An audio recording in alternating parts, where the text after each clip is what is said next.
I have yet to give a speech or have a meeting where somebody doesn't ask me the millennial question. What's the millennial question? Apparently, millennials as a generation, which is a group of people who were born approximately 1984 and after, are tough to manage. And they're accused of being entitled and narcissistic and self-interested, unfocused, lazy. But entitled is the big one. And because they confound leadership so much, what's happening is leaders are asking the millennials, what do you want? And millennials are saying, we want to work in a place with purpose, love that. We want to make an impact, you know, whatever that means. We want free food and beanbags. And so somebody articulates some sort of purpose, there's lots of free food and there's beanbags, and yet for some reason, they're still not happy. And that's because they're missing, there's a missing piece. What I've learned is that I can break it down into 4 pieces, right? There are four things, 4 characteristics. One is parenting, the other one is technology, the third is impatience, and the fourth is environment. The generation that we call the millennials, too many of them grew up subject to, not my words, failed parenting strategies, you know? Where, for example, they were told that they were special all the time. They were told that they could have anything they want in life, just because they want it, right? They were told, some of them got into honors classes, not because they deserved it, but because their parents complained. And some of them got A's, not because they earned them, but because the teachers didn't want to deal with the parents. Some kids got participation medals. You got a medal for coming in last, right? Which the science we know is pretty clear, which is it devalues the medal and the reward for those who actually work hard. And it actually makes the person who comes in last feel embarrassed because they know they didn't deserve it. So it actually makes them feel worse, right? So you take this group of people and they graduate school and they get a job and they're thrust into the real world, and in an instant they find out they're not special, their moms can't get them a promotion, that you get nothing for coming in last, and by the way, you can't just have it because you want it, right? And in an instant, their entire self-image is shattered. And so you have an entire generation that's growing up with lower self-esteem than previous generations. The other problem, to compound it, is we're growing up in a Facebook, Instagram world. In other words, we're good at putting filters on things. We're good at showing people that life is amazing even though I'm depressed, right? And so everybody sounds tough, and everybody sounds like they got it all figured out. And the reality is there's very little toughness, and most people don't have it figured out. And so when the more senior people say, well, what should we do? They sound like, this is what you got to do. And they have no clue, right? So you have an entire generation growing up with lower self-esteem than previous generations, right? Through no fault of their own, right? They were dealt a bad hand, right? Now let's add in technology. We know that engagement with social media and our cell phones releases a chemical called dopamine. That's why when you get a text, it feels good, right? So, you know, we've all had it where you're feeling a little bit down or feeling a bit lonely, and so you send out 10 texts to 10 friends, you know, hi, hi, hi, hi, hi, because it feels good when you get a response, right? Right? It's why we count the likes. It's why we go back 10 times to see if my Instagram is growing slower, did I do something wrong? Do they not like me anymore, right? The trauma for young kids to be unfriended, right? Because we know when you get it, you get a hit of dopamine, which feels good. It's why we like it. It's why we keep going back to it. Dopamine is the exact same chemical that makes us feel good when we smoke, when we drink, and when we gamble. In other words, it's highly, highly addictive, right?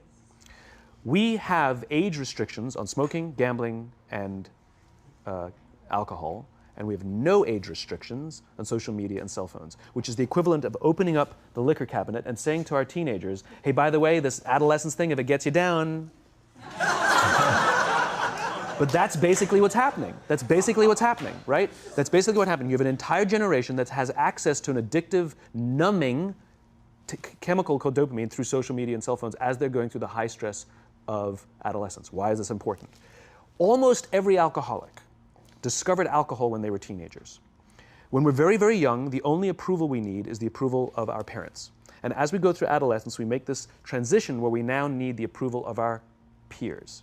Very frustrating for our parents, very important for us. It allows us to acculturate outside of our immediate families into the broader tribe, right? It's a highly, highly stressful and anxious period of our lives, and we're supposed to learn to rely on our friends. Some people, quite by accident, discover alcohol and numbing effects of dopamine to help them cope with the stresses and anxieties of adolescence. Unfortunately, that becomes hardwired in their brains, and for the rest of their lives, when they suffer significant stress, they will not turn to a person, they will turn to the bottle. Social stress, financial stress, career stress, that's pretty much the primary reasons why an alcoholic drinks, right?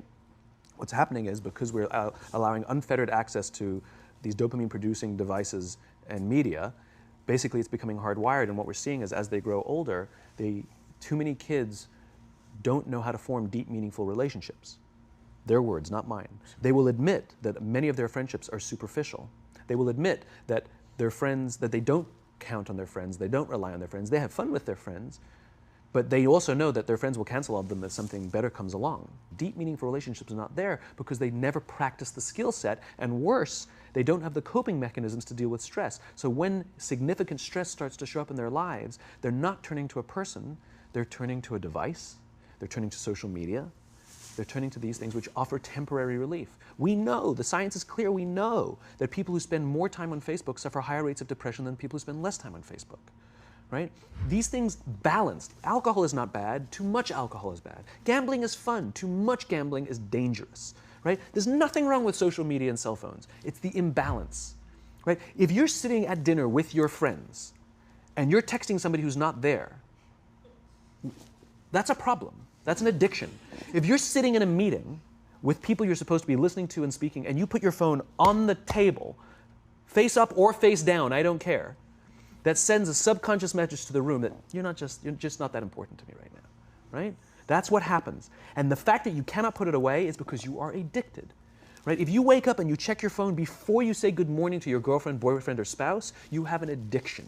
And like all addiction, in time, it'll destroy relationships, it'll cost time, and it'll cost money, and it'll make your life worse, right? So you have a generation growing up with lower self-esteem that doesn't have the coping mechanisms to deal with stress, right? Now you add in the sense of impatience, right? They've grown up in a world of instant gratification. You want to buy something, you go on Amazon, it arrives the next day. You want to watch a movie? Log on and watch a movie. You don't check movie times. You want to watch a TV show? Binge. You don't even have to wait week to week to week, right? I know people who skip seasons just so they can binge at the end of the season, right? Instant gratification. You want to go on a date? You don't even have to learn how to be like, hey. You don't even have to learn and practice that skill. You don't have to be the uncomfortable one who says yes when you mean no and says no when you mean no, but yes when you... You don't have to swipe right. Bang, I'm a stud. Right? You don't have to learn the social coping mechanisms, right? Everything you want, you can have instantaneously. Everything you want, instant gratification, except job satisfaction and strength of relationships. There ain't no app for that. They are slow, meandering, uncomfortable, messy processes. And so I keep meeting these wonderful, fantastic, idealistic, hardworking, smart kids. They've just graduated school. They're in their entry-level job. I sit down with them and I go, how's it going? They go, I think I'm going to quit. I'm like, why? They're like, I'm not making an impact. I'm like, you've been here 8 months. You know? It's as if they're standing at the foot of a mountain and they have this abstract concept called impact that they want to have in the world, which is the summit. What they don't see is the mountain. I don't care if you go up the mountain quickly or slowly, but there's still a mountain. And so what this young generation needs to learn is patience. That some things that really, really matter, like love, or job fulfillment, joy, love of life, self-confidence, a skill set, any of these things, all of these things take time. Sometimes you can expedite pieces of it, but the overall journey is arduous and long and difficult. And if you don't ask for help and learn that skill set, you will fall off the mountain, or you will, the worst case scenario, and we're already seeing it, the worst case scenario is we're seeing an increase in suicide rates, we're seeing an increase in this generation, we're seeing an increase in accidental deaths due to drug overdoses, we're seeing more and more kids drop out of school or take leaves of absence due to depression, unheard of. These are all, this is really bad. The best case scenario, those are all bad cases, right? The best case scenario is you'll have an entire population growing up and going through life and just never really finding joy. They'll never really find deep fulfillment in work or in life. They'll just waft through life and it'll be just, it's fine. How's your job? It's fine. The same as yesterday. How's your relationship? It's fine. Like that's the best case scenario, which leads me to the fourth point, which is environment, which is we're taking this amazing group of young, fantastic kids who are just dealt a bad hand. It's no fault of their own. And we put them in corporate environments that care more about the numbers than they do about the kids. They care more about the short-term gains than the long-term life of this young human being. We care more about the year than the lifetime, right? And so we are putting them in corporate environments that aren't helping them build their confidence, that aren't helping them learn the skills of cooperation, that aren't helping them overcome the challenges of a digital world and finding more balance, that isn't helping them overcome the need to have instant gratification and teach them the joys and impact and the fulfillment you get from working hard on something for a long time that cannot be done in a month or even in a year. And so we're thrusting to them in corporate environments, and the worst part about it is they think it's them. They blame themselves. They think it's them who can't deal. And so it makes it all worse. It's not. I'm here to tell them it's not them. It's the corporations. It's the corporate environments. It's the total lack of good leadership in our world today that is making them feel the way they do. They were dealt a bad hand, and I hate to say it, but it's the company's responsibility. Sucks to be you, like we have no choice, right? This is what we got, and I wish that society and their parents did a better job. They didn't. So we're getting them in our companies, and we now have to pick up the slack. We have to work extra hard to figure out the ways that we build their confidence. We have to work extra hard to find ways to teach them the social skills that they're missing out on. There should be no cell phones in conference rooms. None. Zero. And I don't mean the kind of like sitting outside waiting to text. I mean like when you're sitting and waiting for a meeting to start, this is what we all do. We all sit here and wait for the meeting to start. Meeting starting? Okay. And we start the meeting. No, that's not how relationships are formed. Remember we talked about it's the little things? Relationships are formed this way. We're waiting for a meeting to start and we go, how's your dad? I heard he was in the hospital. Oh, he's really good. Thanks for asking. He's actually at home now. Oh, I'm really glad. It was really amazing. I know, it was really scary for a while. That's how you form relationships. Hey, did you ever get that report done? Oh my God, no, I didn't. I'll help you out. Can I help you out with that? Really? That's how trust forms. Trust doesn't form at an event in a day. Even bad times don't form trust immediately. It's the slow, steady consistency. And we have to create mechanisms where we allow for those little innocuous interactions to happen. But when we allow cell phones in conference rooms, we just, okay, have the meeting. And then my favorite is like when there's a cell phone there and you go like this, you go. It rings and you go. I'm not going to answer that. Like, Mr. Magnanimous, you know? When you're out for dinner with your friends, like, I do this with my friends. When we're going out for dinner and we're leaving together, we'll leave our cell phones at home. Who are we calling? Maybe one of us will bring a phone in case we need to call an Uber or take a picture of our meal. That goes without saying, come on. I mean, I'm an idealist, but I'm not insane. You know? At a heathen. I mean, it looked really good.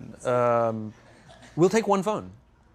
And so it's like an alcoholic. The reason you take the alcohol out of the house is because we cannot trust our willpower. We're just not strong enough. But when you remove the temptation, it actually makes it a lot easier.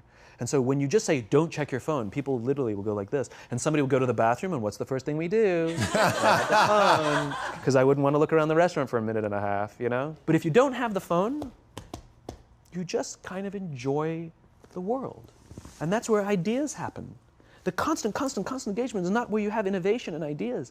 Ideas happen when our minds wander and we go, and you see something, I bet they could do that. That's called innovation, right? But we're taking away all those little moments, right? You should not, and none of us should charge our phones by our beds. We should be charging our phones in the living rooms, right? Remove the temptation. You wake up in the middle of the night because you can't sleep, you won't check your phone, which makes it worse. But if it's in the living room, it's relaxed, it's fine. But it's my alarm clock. buy an alarm clock. They cost $8, right? I'll buy you an alarm, right? But the point is we now, in industry, whether we like it or not, we don't get a choice. We now have a responsibility to make up the shortfall and to help this amazing, idealistic, fantastic generation build their confidence, learn patience, learn the social skills, find a better balance between life and technology. Because, quite frankly, it's the right thing to do. Thank you so My much pleasure. for coming. My pleasure. Thanks for having me.